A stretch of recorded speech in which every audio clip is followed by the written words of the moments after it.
आदाब नाजरीन, मैं हूं ज़ाहरा अली। सलाम टीवी देख रहे हैं आप और बहुत इस्तकबाल है आप सभी का हमारे इस खास शो राह नजात में डॉक्टर असलम खान के साथ। जिस्मानी और रूहानी सेहत के इलाज के लिए आज राह नजात में हम बात करेंगे आलमी शोहरत याफ्ता डॉक्टर असलम खान से दिमागी टेंशन के मौजू पर। क्यों होती है दिमागी टेंशन और दिमागी टेंशन से कैसे आपके लिए ये नुकसानदेह साबित हो सकती है, जानलेवा साबित हो सकती है, इसी पर हम तफसीली गुफ्तगू करेंगे। आगे बढ़े इससे कबल आपको बता दें कि doctor Aslam Khan national medical college Saharanpur के प्रिंसिपल हैं, जो कई साल से अपनी खिदमत से बहुत से लोगों को फायदा पहुंचा रहे हैं, जिसमें डॉक्टर असलम खान ने कई अवार्ड्स को अपनी मेहनत और काबिलियत से हासिल किया है। मुल्क ही नहीं बल्कि लंदन, मलेशिया, इजिप्ट जैसे कई ममालिक में भी इनकी खिदमत को सराहा गया है। मैक्सिको की यूनिवर्सिटी से इन्हें डॉक्टरेट की डिग्री से भी नवाजा गया है। इसके अलावा इंटरनेशनल ह्यूमन राइट्स ऑर्गेनाइजेशन ने इन्हें इंटरनेशनल कोरोना वॉरियर अवार्ड से भी नवाजा है। आपके जहन में अगर दिमागी टेंशन से जुड़ा कोई सवाल है तो आप सीधे डॉक्टर साहब से बात कर सकते हैं। हमारा नंबर आपकी टीवी स्क्रीन पर लगातार फ्लैश होता रहेगा। तो चलिए शुरुआत करते हैं अपने इस खास शो की। डॉक्टर साहब भी जुड़ चुके हैं हमारे साथ। डॉक्टर असलम खान साहब, एक बार फिर से बहुत इस्तकबाल है आपका सलाम टीवी में। जी शुक्रिया तमाम नाज़रीन को। अस्सलाम वालेकुम। और सेहत के लिए भी दुआ है इनकी रब्बुल आलमीन, जिसका भी जो सवाल है, जिसकी भी जो बीमारी है, वो हमारे इस प्रोग्राम के जरिए अल्लाह ताला से शिफायाबी अता फरमाए। जी बिल्कुल। और सबसे पहले मैं ही आपसे जानना चाहूंगी कि टेंशन के बारे में आज हम बात करने वाले हैं। दिमागी तौर पर जिस तरह से लोग परेशान रहते हैं इन दिनों, उससे कैसे दूर किया जा सकता है और मेन वजह इसके पीछे क्या होती है? देखिए, दुनिया में इतनी बड़ी आबादी है आज।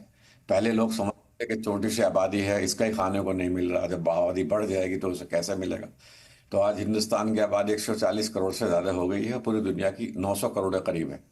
तो ये सारी आबादी जो है, इसमें से अगर आप गौर किया जाए तो जो टेंशन है, जो मायूसी है, जो अवसाद है, जो वहम जो है, कुछ भी कह लीजिए इसे, तो ये जितने भी लफ्ज़ हैं इसके लिए स्थिति के मुताबिक जो है वो फिट बैठते हैं। तो इसमें तकरीबन जो है 800 750 करोड़ तो लगभग जो है वो टेंशन में ही जी रहे हैं लोग। और टेंशन में जीने का अल्लाह ताला ने कुरान में 1400 साल पहले हल बता दिया है। अगर आप कुरान की सूरह ज़ुमर पढ़ेंगे, उसकी 53वीं आयत पढ़ेंगे, तो उसमें अल्लाह ताला साफ कह रहा है कि अल्लाह की रहमत से मायूस ना हो। बिल्कुल साफ कहा। ये कहा कि जो तुमने गुनाह कर लिए हो, जो तुमने गलती कर ली हो, जो तुमने गलत फैसले कर लिए हो, जो प्लानिंग तुमने बना ली हो, उससे परेशान ना हो। जो कर लिए, अल्लाह से माफ़ी मांगो, अल्लाह से दुआ मांगो और अपने मामलात की, मतलब कुरान का तर्जुमा ये बता रहा हूँ मैं आपको, अल्लाह तमाम जी गुनाहों को माफ़ कर देगा, तुम्हारी गलतियों को माफ़ कर देगा। वो बड़ा बख्शने वाला है। और ये जो आयत है, ये रसूल पाक सल्लल्लाहु अलैहि वसल्लम ने कोई दुआ नहीं की कि ऐसी आयत आई, या उन्होंने कोई गुनाह नहीं किया था। ये हम लोगों के लिए है कि हम लोग जो गलतियाँ करते हैं ज़िंदगी में और उसके बाद में फिर पछताते हैं, मायूस हो जाते हैं और डिप्रेशन में चले जाते हैं या टेंशन में चले जाते हैं, तो उन लोगों के लिए टेंशन में ना जाओ। तुम अल्लाह पे अपना यकीन रखो और अल्लाह ताला उन पुरानी गलतियों को तुम्हारी डिलीट कर देगा और तुम्हें बिल्कुल नई एनर्जी देगा। तो मैं एक मिसाल दे रहा हूँ। देखो कि जो लोग हैं कुरान को पढ़ते हैं वो तो समझते नहीं, क्योंकि वो हिफ्ज कर लेते हैं या क़िरात करते हैं, बहुत आके पढ़ते हैं। और जो लोग नहीं पढ़ते, मिसाल के तौर पर वेटिकन सिटी है, वेटिकन सिटी का इटली गवर्नमेंट से जब वो तनाज़ा चला, बहुत बड़े पैमाने पर तनाज़ा चला, लड़ाई चलती रही बहुत अरसे तक, तो वेटिकन सिटी ने अपने आप को महदूद कर लिया। 1000 की आबादी का पूरी दुनिया में एक ही मुल्क है जो यूएन से रजिस्टर्ड है, मान्यता प्राप्त है। और वो उन्होंने अपने आप को कहा कि ये हम हुकूमत हमारी रहेगी, और सिर्फ 110 स्क्वायर हेक्टेयर में है वो। तो इतने कम एरिया में पूरी दुनिया में से जानते हैं पोप कहाँ रहता है और उसकी बात को मानी जाती है। तो हमें इस तरह से समझदारी से काम लेना चाहिए कि जब हमारा झगड़ा चल रहा हो, जब हम देख रहे हो, तो हम नुकसान उठा लेंगे। ये नहीं कि हम पूरे इटली पे कब्जा कर लें या पूरी दुनिया पे कब्जा कर लें, बल्कि नुकसान उठा करके अपने आप को बचाएं। ये अल्लाह के रसूल की सुन्नत है। लेकिन रसूल पाक सल्लल्लाहु अलैहि वसल्लम जो है मक्के से मदीने चले गए थे नहीं, तो लोग सोचते हैं कि क्या वो कमजोर थे। नहीं, ये हिकमत है ताकि आने वाली हमारी नस्लें जो है, हम जैसे लोग हैं, उनकी हिकमत से फायदा उठाए। और यही काम देखिए 20 दिसंबर 2006 में सद्दाम को फांसी दे दी गई। उसको कहा गया था कि तुम अपने जो महल हैं, 200 महल थे उसके, और तकरीबन 7900 हेक्टेयर जमीन में थे वो, इतनी सारी जमीन में थे कि दुनिया की सबसे बड़ी यूनिवर्सिटी बना सकता था। उसको ये ऑफर भी दी गई थी कि आप यूनिवर्सिटी बना लीजिएगा, आप इससे हट जाइएगा। लेकिन वो नहीं माने, और वो पढ़ा लिखा इंसान था, उसने किताबें भी लिखी हैं। तो पढ़ा लिखा होने के बावजूद भी आदमी नेगेटिव हो सकता है। तो उसने वो लड़ता ही रहा हत्या के मर गया, और इतनी बुरी मौत हुई कि आज तक उसकी इबरतनाक मौत मानी जाती है।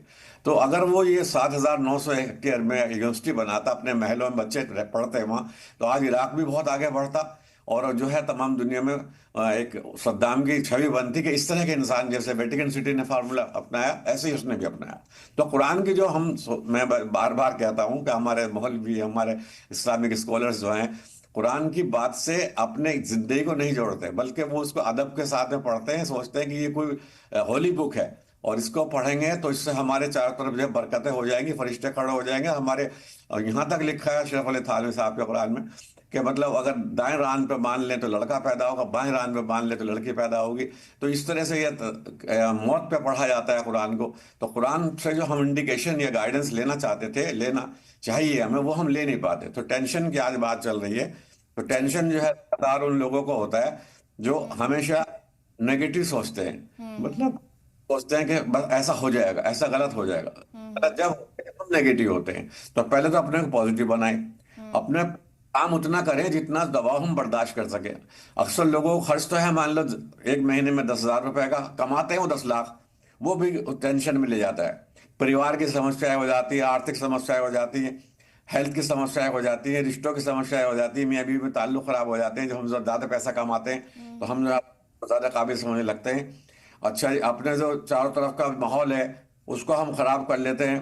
जी मान जी। लो नौकरी कोई हमें अच्छी मिली हुई है, उसको छोड़ देते हैं, दूसरी पकड़ लेते हैं, हम्म। एक ही बातें करते हैं, तो इससे हमें ये बीमारी फैलती है। इसलिए हमेशा जब भी कभी टेंशन हो तो मायूसी नहीं, कुरान के मुताबिक रीप्लानिंग करनी, यानी सूरह ज़ुमर की 53वीं आयत पढ़नी है। तो इंशाअल्लाह रहमान अगर उसको समझ के पढ़ेगा तो उसको कोई टेंशन नहीं हो।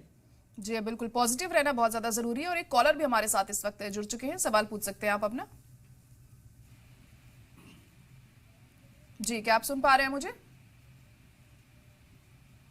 लग रहा है फिलहाल अभी राब्ता उनसे हमारा नहीं हो पा रहा है। डॉक्टर साहब, टेंशन दूर करने के लिए हमें क्या करना चाहिए? क्योंकि अमूमन तो हम देखते हैं कि छोटी छोटी बातों पे लोग काफी परेशान हो जाते हैं, और ना सिर्फ वो खुद को परेशान करते हैं बल्कि वो एकदम गुस्से में आ जाते हैं और दूसरे लोगों का भी मूड ऑफ कर देते हैं। तो ऐसे में खुद को हम कैसे बेहतर बनाएं अगर हम किसी चीज से दिमागी तौर से जूझ रहे हैं तो? बहुत सही कहा आपने। देखिए सबसे बड़ी बात यह है कि कोई भी बात हो तो रिप्लानिंग करनी चाहिए। कहीं भी हम फेल हो जाए तो हमें, जैसे रसूल पाक सल्लल्लाहु अलैहि वसल्लम ने अपनी जिंदगी में रिप्लानिंग की। जब भी उन्होंने देखा कि भाई यहाँ मैं अकेला मक्के में नहीं कर पाऊंगा, दीन की दावत नहीं दे पाऊंगा, लोगों को ये खुदा से नहीं जोड़ पाऊंगा, तो वहां से मदीने चले गए। मदीने के हालात ये थे, उन्होंने देखा, मदीने के बारे में सुना कि मदीने में पहले जंग इतनी हो चुकी थी कि लोग इतने जंगों से मतलब परेशान हो चुके थे। वो चाहते थे कोई हमें ऐसी क़यादत दे जो जंग ना हो। तो वो वहाँ पहुंचे और इस्लाम आया इसलिए दुनिया में अमन कायम करने के लिए। तो उन्होंने वहाँ से खुदा की बातें बताई, खुदा की मोहब्बत बताई, वहाँ की इक्वलिटी बताई, लोगों से मोहब्बत करना बताया, लोगों को सब्र करना बताया। ये सारी बातें जब उन्होंने बताई तो उनकी परेशानी दूर हो गई। तो ये ज़रूरी है कि हम अपने कुरान को ये समझें। ये नहीं कि जैसे अब मैं गया 2005 में हज में, दोबारा गया मैं 2018 में उम्रा करने के लिए, पूरे 40 दिन रहा वहाँ, रमज़ान किया मैंने। तो मैंने देखा कि लोग गा गा के कुरान को पढ़ते हैं। गाने के लिए नहीं, बड़े अच्छे अच्छे से कारी बुलाते हैं वहाँ मैंने काबे में। ये रसूल पाक सल्लल्लाहु अलैहि वसल्लम बहुत अच्छे कारी नहीं थे, जो सहाबा थे वो अच्छे कारी नहीं थे। वो समझ के पढ़ते थे, समझते थे कि कुरान क्या कह रहा है। उनकी आंखों में आंसू आ जाते थे। वो आंसू इसलिए आते थे कि वो अपनी अपनी जिंदगी को देखते थे, कुरान की आयत को देखते थे। तो आज भी अगर हम इस तरह से समझें, पढ़ें, करें और कुरान को ये समझें, ये हमारे रहनुमा। एक सबसे बड़ी बात क्या है, कुरान अब दोबारा नहीं आएगा कभी, क़यामत आ जाए। हम ये कुरान जो है इसको हमें रीएप्लीकेट करना पड़ेगा। जब हम कोई आलिम कर ही नहीं रहा पूरी दुनिया में एक भी। तो मैं देखता हूँ, जब भी कुरान को पढ़ता हूँ तो मुझे जो उसकी आयत होती है उस जमाने के हिसाब से भी देखता हूँ, और आज के ज़माने के हिसाब से भी क्या है उसको भी मैं देखता हूँ। तो इंशाल्लाह मुझे किसी किस्म का टेंशन नहीं रहता। और जो मेरे साथी हैं, हमारे मिशन है CPS, centre for piece and spirituality, वो भी लोग खुश रहते हैं, वो अल्लाह के से हर वक्त जुड़े रहते हैं। उन्हें कोई परेशानी नहीं होती कि टेंशन हो रहा है, बीमारी हो रही है, हार्ट अटैक हो रहे हैं, या लकवा हो रहा है, प्लस पैरालिसिस हो रहा है। कुछ नहीं, अल्लाह ताला उनकी हिफाजत फरमाता है। जी जी बिल्कुल। एक कॉलर जम्मू कश्मीर से सलीम खान जुड़ गए हमारे साथ। सलीम, अपना सवाल पूछ लीजिए आप। जी सलीम जी। हेलो, जी कहिए। अस्सलाम वालेकुम। वालेकुम सलाम। जी बोलिए, क्या पूछना चाह रहे हैं? मैं डॉक्टर साहब से पूछना चाह रहा हूँ, पूरा टेस्ट बहुत बड़ा है मेरा, हम्म। प्रोस्टेट बहुत बड़ा है। जी। इसका क्या हाल है? ऑपरेशन के लिए बताया क्या डॉक्टर ने? आपने कुछ ऐसा तो नहीं बताया ऑपरेशन करना हो? कौन सा बात? जी, ऑपरेशन के लिए तो नहीं बताया भाई? चलिए कोई नहीं, शायद आपने अभी डॉक्टर राम साहब तो ने नहीं हो पा बोला रहा था है जी। ऑपरेशन के लिए। ऑपरेशन के लिए आया है? अच्छा अच्छा। हाँ तो इंशाल्लाह बच जाएंगे आप, खुदा से दुआ करें, ऑपरेशन के मायूस ना। डॉक्टर साहब ने बोला था। अच्छा, कोई रब्बुल आलमीन, बहुत मैंने, मेरे साथी थे एक बार मेरे साथ गए हॉस्पिटल में, तो वो उन डॉक्टर ने कहा ऑपरेशन होगा, माशाल्लाह मैंने उसे दवाई दी तो वो ठीक हो गए। तो इस तरह से चलता रहता है, ये तो बहुत बड़ी बात होती है, अल्लाह के हाथ में होती है। तो मैंने फिर वही कहा कि बिल्कुल मायूस ना हो, अल्लाह ताला खुद कह रहे हैं सूरह ज़ुमर की 53वीं आयत में, उसे पढ़ें, गौर करें कि अल्लाह क्यों कह रहे हैं। और उसको साथ में जो केगल एक्सरसाइज है, मैं बहुत बार बताता हूँ, डॉक्टर केगल ने की, वैसे तो ये नेचुरोपैथी में बहुत पहले से चली आ रही है। तो आप उस पर सीट बाट पे बैठे और उसमें लेवेंडर ऑयल और करिश्मा पेनिल ऑयल डालें तो उससे दर्द भी कम हो जाएगा, सूजन भी कम हो जाएगी, क्योंकि एंटीऑक्सीडेंट से बना हुआ है। दोनों चीज़ें बैठ के इसे इस्तेमाल करें, और जो वो जिस वक्त 15 मिनट तक बैठें, और 15 मिनट बैठने में एक जो है छोटी हरड़ जो है मुंह में रखें, उसको चूसते रहें। उसको चूसते रहेंगे तो इंशाल्लाह एक तो गले का कैंसर नहीं होने का, वरम नहीं आने का, टॉन्सिल नहीं होने के, और साथ साथ जो हो जाएगा जब वो नीचे पेशाब की जगह, तो उस जगह का वरम भी कम होना शुरू हो जाएगा। तो इस काम को करेंगे तो इंशाल्लाह आपको फायदा होगा। जी, एक और कॉलर शौकत अली हमारे साथ इस वक्त महाराष्ट्र से जुड़ गए हैं। शौकत अली जी, आप भी सवाल पूछ लीजिए। हाँ सलाम वालेकुम। वालेकुम सलाम हाँ, दम लगता है और कब बहुत दिन से आ रहे, जी। कब कम नहीं हो रहे, बहुत इलाज का है। कब्ज, हाँ, कफ कम नहीं होते, पेट साफ नहीं होता, दम बहुत लगता, सब इलाज अच्छा, करेगी, टेम्पोररी होता हूँ। अच्छा अच्छा। हाँ, काफी दिन से आ रहे, एक सोए की कफ आते और मौसम बदला की कफ आती, उससे हालत खराब हुई। दूसरी पेशेंट रहता है ना, आपको कब्ज रहता है, ये कह रहे हैं आप? हाँ, अच्छा अच्छा, जी कोई जी, ये बात पूछ रहे हैं। बिल्कुल, आप परेशान ना होइए, ये तो कॉमन समस्या है। तो इसमें थोड़ा सा हमें जागरूक होना पड़ता है। जागरूक किस सेंस में होना पड़ता है, हमें हाई फाइबर लेना पड़ता है और वाटर ज्यादा लेना पड़ता है। अगर कब्ज है तो 4-5 लीटर पानी लें, अगर दायमी कब्ज है, और वैसे छोटा मोटा कब्ज है तो 3 से 4 लीटर लें। तो ये पानी लें। टीडीएस जो है पानी का वो 200 से 300, सिर्फ 300 के बीच में हो, टीडीएस नाप लें आप, तो इंशाल्लाह आपका कब्ज नहीं रहेगा। और साथ साथ फिर भी कब्ज रहता है तो आप जो है, जो साबुत दाना होता है वो प्रीबायोटिक्स होता है, वैसे तो कैप्सूल ही मिल जाते हैं बाजार में।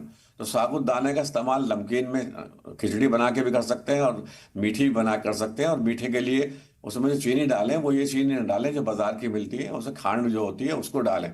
और जो दूध डालें उसमें उसका तिलों का दूध डालें। तिलों का दूध जो है वो कब्ज को दूर करता है। और अगर बहुत ज्यादा कब्ज रहता है, आप परेशान रहते हैं, तो आप जो अरंडी का तेल होता है, अरंडी का तेल बहुत मशहूर होता है, तो अरंडी का तेल बाजार से ले आए। अरंडी का तेल जो है तकरीबन 100 ml पी लें आप, बिल्कुल सारी लेटिन सब बाहर हो जाएगा आपका।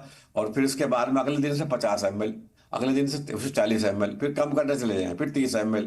तो इस तरह से करेंगे तो इंशाल्लाह आपकी आंतें धुल जाएंगी, साफ हो जाएगी, डिटॉक्सिफाई हो जाएंगी। जी, एक कॉलर हमारे साथ इस वक्त जुड़ चुके हैं, अब भी अपना सवाल पूछ सकते हैं।